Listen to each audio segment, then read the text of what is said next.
નમસ્કાર, ન્યૂઝ 18 ગુજરાતીમાં આપનું સ્વાગત છે। હું છું રિંકલ। સમાચારની શરૂઆત કરીએ તો રવિ પાકના વાવેતરને લઈને ખેડૂતોને સિંચાઈની સેવાઓ આપવા અંગે કેબિનેટ બેઠકમાં મહત્વનો નિર્ણય લેવામાં આવ્યો છે, જે અંતર્ગત આ શનિવારથી જ ખેડૂતોને સિંચાઈ માટે પાણી આપવાની શરૂઆત કરી દેવામાં આવશે।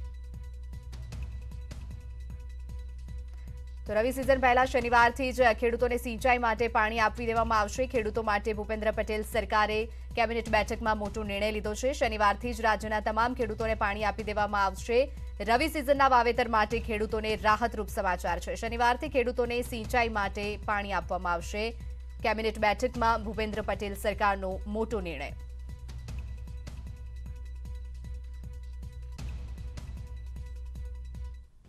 જળાશયોમાંથી ખેડૂતોને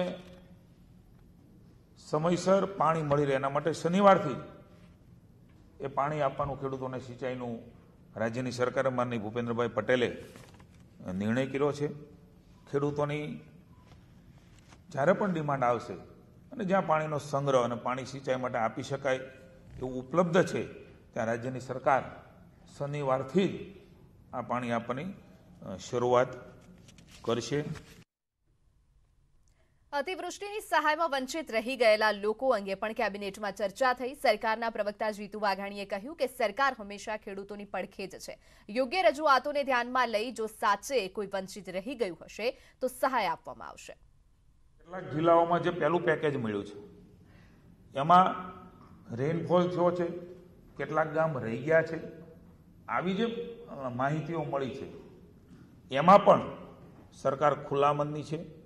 સાચ અર્થમાં ખેડૂતને કંઈ નુકસાન થયું હશે, રેનફોલના ડેટા હશે, એમાં એ ન રહી જાય એમની પણ સૂચના માનનીય મુખ્યમંત્રીશ્રી કૃષિ મંત્રીશ્રીને આપી છે। અને એ પ્રકારે રાજ્ય સરકાર એ ખેડૂતોના વિશાળ હિતમાં જ્યાં વ્યાજબીપણું હશે, સાચું હશે ત્યાં નિર્ણય કરશે।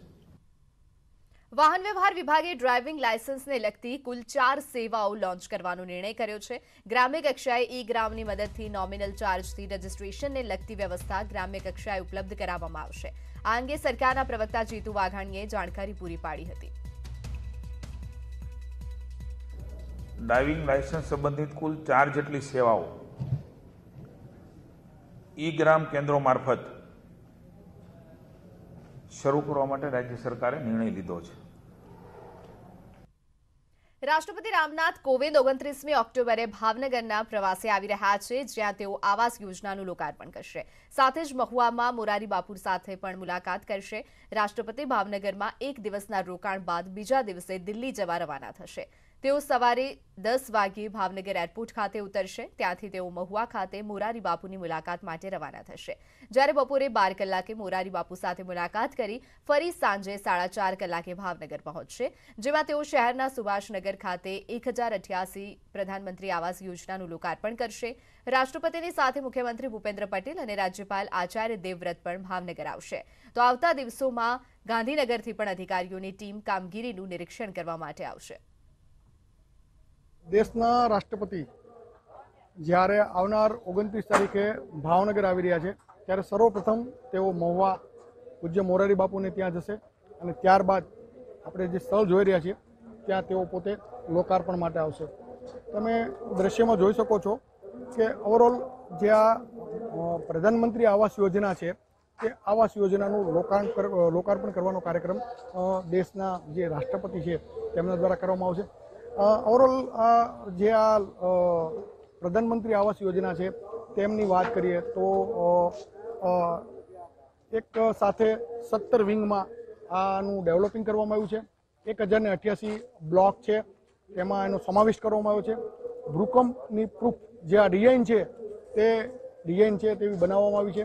તમામે તમામ ફ્લેટ ધારકો પાસે ફાયરની સુવિધાઓ, ઓટોમેટિક લિફ્ટની સુવિધાઓ અને સાથે સાથે ગેસની સુવિધાઓ છે, જે ગેસની પાઇપલાઇનની તે પણ આપવામાં આવી છે। ઓવરઓલ રાષ્ટ્રપતિ તેમના પરિવાર સાથે અને ખાસ કરીને ગુજરાતના રાજ્યપાલ તેમજ મુખ્યમંત્રી સાથે તેઓ આવશે અને ત્યારબાદ તમે જે કક્ષ છે તે જોઈ શકો છો કે ત્યારબાદ તેઓ પોતે આજે અત્યારે સ્ટેજ દાદરા નગર હવેલી લોકસભા બેઠકની પેટા ચૂંટણીનો પ્રચાર પૂરજોશમાં ચાલી રહ્યો છે ત્યારે શિવસેનાના ઉમેદવાર કલાબેનના સમર્થનમાં મહારાષ્ટ્રના દિગ્ગજ નેતા આદિત્ય ઠાકરે અને પ્રવક્તા સંજય રાઉતે સેલવાસમાં ચૂંટણી સભા સંબોધી હતી। આ પ્રસંગે શિવસેનાના ઉમેદવાર કલાબેન ડેલકર સહિત શિવસેનાના પ્રદેશ પ્રમુખ અભિનવ ડેલકર સહિત મોટી સંખ્યામાં કાર્યકરો ઉપસ્થિત રહ્યા હતા। મહત્વપૂર્ણ છે કે દાદરા નગર હવેલીના સાંસદ મોહન ડેલકરના અપમૃત્યુને કારણે ખાલી પડેલી બેઠક પર પેટા ચૂંટણી યોજાઈ રહી છે, જે અંગે સંજય રાઉતે મોહન ડેલકરને ન્યાય આપવા અને શિવસેનાના ઉમેદવાર કલાબેન ડેલકરને જંગી લીડથી જીતાડવા માટે અપીલ કરી છે। સાથે જ ભારે રોષપૂર્વક પ્રશાસક પર ગંભીર આક્ષેપો પણ કર્યા હતા। शिवसेना जब दोस्ती निभाती है तो उसके अफसाने लिखे जाते हैं और जब दुश्मनी करती है तो तारीख बन जाती है। तो जिसने भी मोहन भाई दिलकर को बलिदान के लिए जबरदस्ती की है, जिसके वजह से मोहन भाई का बलिदान हुआ है, उस दुश्मन को हम नहीं छोड़ेंगे। उपचुनाव नहीं है, लेकिन ये न्याय की लड़ाई है और डेलकर परिवार, शिवसेना परिवार ये न्याय की लड़ाई जीतेगा, ये पूरा विश्वास है। क्योंकि यहाँ पिछले 7 टर्म में जो काम किया है, जो प्यार जिताया है उन्हें, यहाँ दिख रहा है, मुझे लोगों की आंखों में दिख रहा है। ये पूरा विश्वास है कि डेलकर परिवार, शिवसेना परिवार ये लड़ाई जीतेगा। સુરત શહેરને પ્રદૂષણ મુક્ત સ્માર્ટ સિટી બનાવવા ઇલેક્ટ્રિક વાહનોનો વધારો કરવા માટે સુરત મનપાએ પ્રયાસો શરૂ કર્યા છે। મનપાએ સુરતમાં ઇલેક્ટ્રિક વાહનો માટે પોલિસી પણ તૈયાર કરી છે। સુરત સિટી ઇલેક્ટ્રિક વ્હીકલ પોલિસીને આગામી સ્થાયી સમિતિ સમક્ષ મંજૂરી અર્થે રજૂ કરવામાં આવશે। આ પોલિસી અનુસાર શરૂઆતના તબક્કામાં 20% વાહનો ઇલેક્ટ્રિક કરવામાં આવશે, તો બીજી બાજુ શહેરીજનો ઇલેક્ટ્રિક વાહનોની ખરીદી કરે તે માટે વિવિધ પ્રોત્સાહનો અને સુવિધાઓ પણ આપવામાં આવશે। ये जो इलेक्ट्रिक व्हीकल पॉलिसी है, इसमें हमने अलग अलग जो उसका ऑब्जेक्टिव्स रखा है। ये ऑब्जेक्टिव्स एक ये है टैंजिबल ऑब्जेक्टिव्स में कि अभी जो हमारे यहाँ 1007 इलेक्ट्रिक व्हीकल्स हैं, उसको बढ़ा के 40,000 से ज़्यादा इलेक्ट्रिक व्हीकल्स 2026 तक रहे, उसके लिए व्यवस्था कर रहे हैं। 300 बसेस हम ये साल के अंत तक 300 बसेस का ऑर्डर करके लगभग 100 बसेस इलेक्ट्रिक बसेस रोड पर हों, उसके लिए व्यवस्था किया गया है। દિવાળીના તહેવારને લઈને અમદાવાદ પોલીસ એલર્ટ મોડમાં આવી ગઈ છે। શહેરમાં અલગ અલગ વિસ્તારમાં પોલીસનો ચાંપતો બંદોબસ્ત ગોઠવાયો છે। તહેવારોના દિવસોમાં કાયદો અને વ્યવસ્થા જળવાઈ રહે તેને ધ્યાનમાં રાખીને પોલીસ તંત્ર સજ્જ છે। આ સાથે જ અમદાવાદમાં 200 જેટલા પોઈન્ટ પર નાકાબંધી કરવામાં આવશે। 78 હોક બાઇક અને 90 પીસીઆર વાન સતત પેટ્રોલિંગ કરશે। આ સાથે જ પબ્લિક એડ્રેસિંગ સિસ્ટમ પણ મૂકવામાં આવશે। અમદાવાદ શહેર સીસીટીવીથી સજ્જ છે, જેથી કંટ્રોલ રૂમમાં પોલીસ સતત મોનિટરિંગ કરશે। આ તમામ સુવિધાની સાથે તહેવારોના દિવસોમાં કોઈ અનિચ્છનીય બનાવ ન બને તે માટે પોલીસ તંત્ર કામે લાગ્યું છે। કુલ 200 જેટલા નાકાબંધી પોઈન્ટ સમગ્ર અમદાવાદ શહેરમાં ઊભા કરવામાં આવ્યા છે।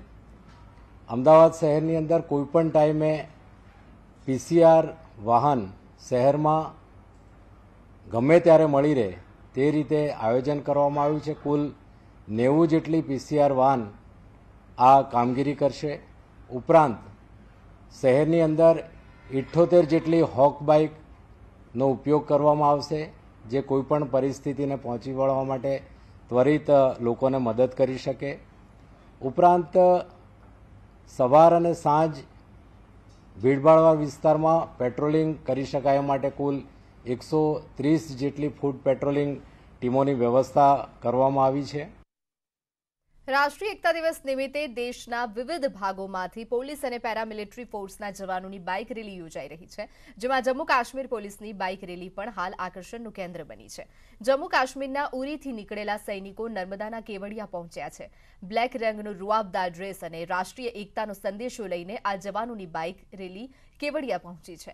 જમ્મુ કાશ્મીર પોલીસની ટીમે 18મી ઓક્ટોબરે બાઇક રેલીનો પ્રારંભ કર્યો હતો અને રાષ્ટ્રીય એકતાનો સંદેશો લઈને 2536 કિલોમીટરની સફર શરૂ કરી હતી।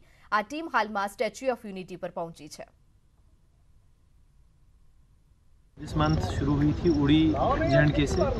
जे&के पुलिस के 30 बाइकर्स प्लस स्टाफ है मेरे साथ। तो हमने वहाँ से शुरू किया था।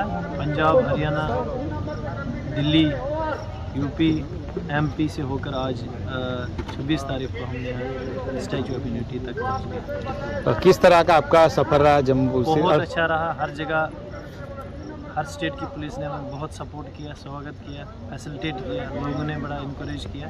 बहुत अच्छा रहा, बड़ा बेहतरीन एक्सपीरियंस रहा।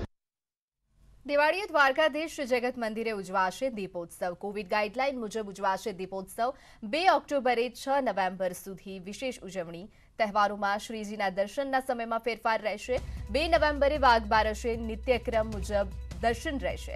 3 નવેમ્બરે ધનતેરસે નિત્યક્રમ મુજબ દર્શન રહેશે। તો 4 નવેમ્બરે દિવાળીના દિવસે દર્શનના સમયમાં 1 વાગ્યે અનુસર બંધ રહેશે। ઉત્થાન દર્શન સાંજે 5 વાગે, સાંજે 8 વાગે હાટડીના દર્શન, રાત્રે 9:45 અનુસર બંધ રહેશે। 5 નવેમ્બરે નૂતન વર્ષના દિવસે દર્શનનો સમય સવારે 6 વાગે રહેશે। મંગળા આરતી, ત્યારબાદમાં શ્રીજીના દર્શન રહેશે। બપોરે 1 વાગે અનુસર બંધ રહેશે। સાંજે 5 થી 7 સુધી અન્નકૂટ દર્શન, તો રાત્રે 9:45 અનુસર બંધ રહેશે। 6 નવેમ્બરે ભાઈબીજના દિવસે સવારે 7 વાગે મંગળા આરતી, ત્યારે 6 નવેમ્બરે શ્રીજીના દર્શન નિત્યક્રમ મુજબ રહેશે। સૌરાષ્ટ્ર યુનિવર્સિટીમાં ભરતી વિવાદનો મુદ્દો સિન્ડિકેટ બેઠકમાં પણ ઉછળ્યો। સિન્ડિકેટ બેઠકમાં જોરદાર હોબાળો થયો અને સિન્ડિકેટ સભ્યો વચ્ચે ઉગ્ર બોલાચાલી થઈ। ભાજપની જ વિદ્યાર્થી પાંખ એબીવીપી તરફથી પણ જોરદાર વિરોધ થયો। ભરતી પ્રક્રિયામાં પોતાના લાગતા વળગતાઓને ગોઠવવા ભલામણ કરનારા સિન્ડિકેટ સભ્યો જ સિન્ડિકેટ બેઠક યોજી રહ્યા હોવાને લઈને ભારે રોષ જોવા મળ્યો। સિન્ડિકેટની બેઠક ચાલી રહી હતી, આ દરમિયાન જ એબીવીપી કાર્યકરોએ ભરતીકાંડ મામલે યુનિવર્સિટીમાં ઉગ્ર વિરોધ કર્યો, તો ઘર્ષણમાં તોડફોડ પણ થઈ।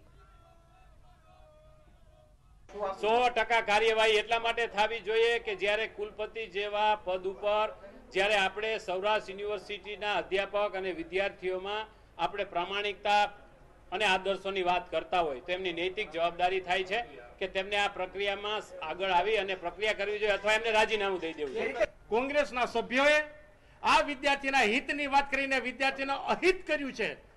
જે અધ્યાપકોના દિવાળીના તહેવારોમાં ઘરમાં અંધકાર કરાવવાનું કામ આ કોંગ્રેસી અમારા સભ્યોએ કર્યું છે। કમિટી બનાવવામાં આવી છે અને એ કમિટી બહુ ઝડપથી રિપોર્ટ આપી દેશે। આ 3 દિવસ પછી વેકેશન છે, 1 નવેમ્બર થી 21 નવેમ્બર સુધી વેકેશન છે।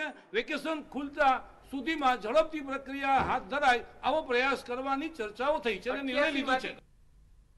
સૌરાષ્ટ્ર યુનિવર્સિટી બની વિવાદનું ઘર। ભાજપના જ કોર્પોરેટરે વીસીને કરી રજૂઆત। યુનિવર્સિટીની તબલા સમિતિમાં કલાધર આર્યની નિયુક્તિ ખોટી હોવાનો આક્ષેપ। ભાજપના વોર્ડ નંબર 5ના કોર્પોરેટર વીસીને આપ્યું આવેદનપત્ર। હાર્દિક ગોહિલે વિદ્યાર્થીઓની સાથે વીસીને આપ્યું આવેદન। કલાધર આર્ય તબલા વિષયની પદવી ન ધરાવતા હોવાનો આરોપ છે। 10 દિવસમાં નિર્ણય નહીં આવે તો આંદોલનની ચીમકી ઉચ્ચારવામાં આવી છે। ભાજપમાં સિન્ડિકેટ સભ્યોમાં આંતરિક ખેંચતાણ જોવા મળી।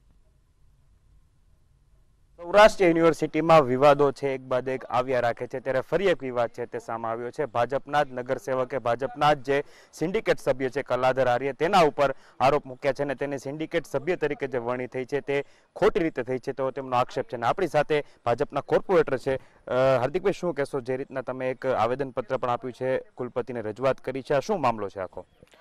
એ સિન્ડિકેટ સભ્યની જ્યારે વરણી થતી હોય ત્યારે સબ્જેક્ટ એક્સપર્ટ અથવા અલગ સબ્જેક્ટમાં એમની વરણી કરવામાં આવી હોય તો એ ગેરકાયદેસર પ્રક્રિયા થઈ છે અને ગેરકાયદેસર રીતે એમની નિમણૂક થઈ છે। ત્યારે મેં વીસી સમક્ષ એક આવેદનપત્ર આપ્યું છે કે આ ગેરકાયદેસર નિમણૂક થઈ છે તો એ અટકાવે અને સિન્ડિકેટ સભ્યોથી તાત્કાલિક દૂર કરે। સિન્ડિકેટ સભ્ય કોણ છે ને એમની ભરતી તમે વાત કરી છે, એમની નિમણૂક તમે વાત કરી છે, ક્યાં ઓલા ઉપર થઈ છે? પ્રોફેસર કલાધર આર્ય એ તબલા વિષય જે છે એની સમિતિમાં એને સભ્ય તરીકે નિમણૂક કરવામાં આવ્યા છે। એટલે મારો વીસી સાહેબને અને મીડિયાના માધ્યમથી એ કહેવા માંગુ છું કે કોઈ પણ ભરતી અથવા કોઈ પણ નિમણૂક છે એ નિયમો અનુસાર અને કાયદા અનુસાર થતી હોય તો એ પ્રક્રિયા એ કાયદા અનુસાર થાય અને એ સિન્ડિકેટ મેમ્બર બન્યા પછી પણ એમને ઘણા બધા બંધારણીય હકો મળતા હોય છે તો એ બધા પાવર્સ પણ એમની પાસેથી પાછા લેવામાં આવે અને સિન્ડિકેટ સભ્યના પદેથી એમને દૂર કરવામાં આવે। તમે જે કલાધર આર્યની વાત કરો છો, એમની નિમણૂક થઈ ગઈ છે, શું કયા આધારે એમની નિમણૂક થઈ છે અને શું હવે એમાં ઘટે છે, શું કહેશો? તબલા વિષયની સમિતિમાં એમની નિમણૂક થઈ છે, બરોબર। જ્યારે એમનો વિષય એ બીજો વિષય છે, એ બીજા વિષયના આધાર પુરાવા ઉપર એ કોઈ પણ બીજી વિદ્યા શાખામાં ન જઈ શકે. ભાજપના જ કોર્પોરેટર દ્વારા ભાજપના જે સિન્ડિકેટ સભ્ય કલાધર આર્યા છે તેમના ઉપર આક્ષેપ કર્યા છે કે તેમની જે ભરતી થઈ છે, તેમની જે નિમણૂક થઈ છે તે બિલકુલ ગેરવ્યાજબી છે, ને તેને લઈને 10 દિવસનો વીસીને સમય પણ માંગ્યો છે, ને જે યોગ્ય સર્ટિફિકેટ છે તેની સાબિતી આપવા માટે તેમણે વીસીને પણ આવેદનપત્ર આપ્યું છે. હરીન માત્રાવાડિયા, ન્યૂઝ 18 ગુજરાતી, રાજકોટ. સિન્ડિકેટ સભ્યોમાં પણ કેટલાક સિન્ડિકેટ સભ્યો એવા છે જેની છત્ર છાયામાં હોમિયોપેથી અને મેડિકલ ફેકલ્ટીમાં બહુ જ બધા પ્રકારના કબાડાઓ થઈ રહ્યા છે, જેમાં સૌરાષ્ટ્ર યુનિવર્સિટીનો પરીક્ષા વિભાગ, જોડાણ વિભાગ, લીગલ વિભાગ, આ બધા જ એક મિલીભગતથી ચાલે. Welcome back. સમાચારોમાં આગળ વાત કરીએ તો કેવડિયા ખાતે આવેલ સ્ટેચ્યુ ઓફ યુનિટીમાં પ્રવાસીઓનો ભારે ધસારો વધી રહ્યો છે. દિવાળીનો તહેવાર નજીક આવતા સ્ટેચ્યુ ઓફ યુનિટી લોકોના આકર્ષણનું કેન્દ્ર બની રહ્યું છે. સ્ટેચ્યુ ઓફ યુનિટી ખાતે હાલમાં ઓનલાઈન ટિકિટ પણ હાઉસફુલ થઈ ગઈ છે, તો 17 જેટલા પ્રોજેક્ટ્સનું બુકિંગ પણ 6 નવેમ્બર સુધીનું થઈ ગયું છે. જંગલ સફારી માટે 3000થી વધારે ટિકિટ બુક થઈ ગઈ છે. કોરોના મહામારી દરમિયાન જે સ્લોટ ઓછા કરવામાં આવ્યા હતા તેને પણ પ્રવાસીઓનો ધસારો જોતા શરૂ કરી દેવામાં આવ્યા છે. સ્ટેચ્યુ ઓફ યુનિટી ખાતે ખાસ ઈ-રિક્ષાની સુવિધા પણ ઉપલબ્ધ કરવામાં આવી છે. વ્યુઇંગ ગેલેરીમાં તેમજ આસપાસ ફૂડ કોર્ટમાં જે પણ તૈયારીઓ કરવામાં આવે તે અમે કરી છે. તેમના ટ્રાન્સપોર્ટેશન માટે એટલે કે બસ સ્ટેન્ડથી તેમને સ્ટેચ્યુ સુધી લઈ જવા માટે જે પણ ઇન્ફ્રાસ્ટ્રક્ચરની પણ તૈયારી કરવાની હોય એ પણ અમે તૈયારી કરી છે. એક તરફ દુનિયાભરમાં કોરોનાના નવા વેરિયન્ટના કેસ વધી રહ્યા છે, ત્યારે ભારતમાં તહેવારોની સિઝન ચાલી રહી છે. તહેવારોની સિઝન શરૂ થતાં ટ્રાફિક વધી રહ્યો છે અને આવામાં સાવધાની રાખવી ખૂબ જ જરૂરી છે. જો સાવધાની નહીં રહે તો કોરોનાના કેસ ફરી વધી શકે છે. એટલા માટે જ હર હટાવો અને રસી લો.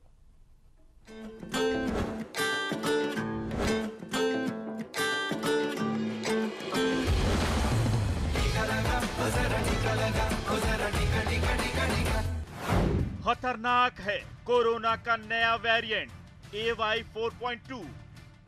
ये न्यू टाइप का पेंडेमिक है, उसके लिए कोई आगाही करना ये मुश्किल है. सावधान, सिर उठा रहा कोरोना, देश में त्योहार. देश को स्वस्थ होना आवश्यक है. स्वस्थ देश समृद्ध देश बन सकते हैं.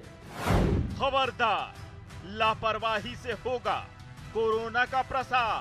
कोविड एप्रोप्रिएट बिहेवियर का पालन करें, यही हमारे लिए उचित है. होशियार, कोरोना न कर पाए पलटवार.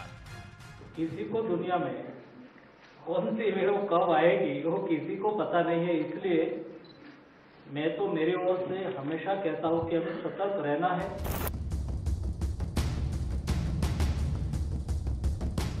कोरोना को लेकर अभी शांति शांति है. संक्रमण के मामले कंट्रोल में हैं. वैक्सीनेशन जोरों पर है.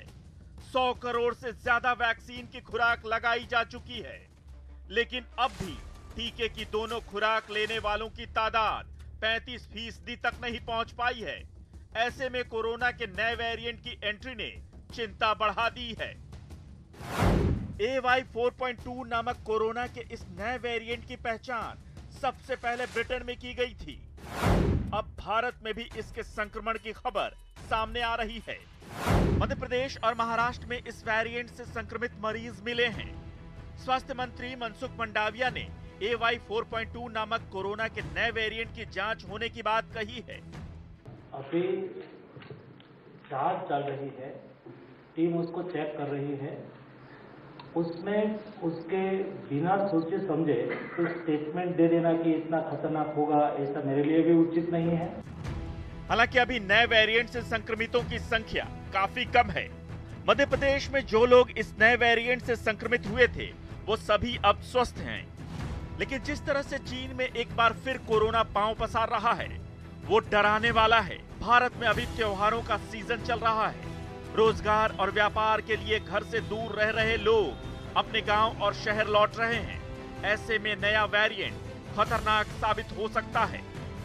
वेरिएंट बार बार बदलता रहता है. कौन सा वेरिएंट किस टाइप का वेरिएंट है, किसकी घातकता है, ये ICMR और NCDC के लोग साथ में मिलकर उसकी डिटेल स्टडी करते हैं और उसके आधार पर वो लोग निर्णय करते हैं. दूध का जला छाछ भी फूंक फूंक कर पीता है. कोरोना अभी गया नहीं, इसलिए हमें अब भी कोविड एप्रोप्रिएट बिहेवियर का पालन करना होगा, क्योंकि कोरोना की पहली लहर के बाद हुई लापरवाही की वजह से दूसरी लहर आई और लाखों घर तबाह हो गए, करोड़ों लोग अभाव के शिकार हो गए। इसलिए सावधान, टीके से ही बचेगी जान। Bureau report, news 18 network.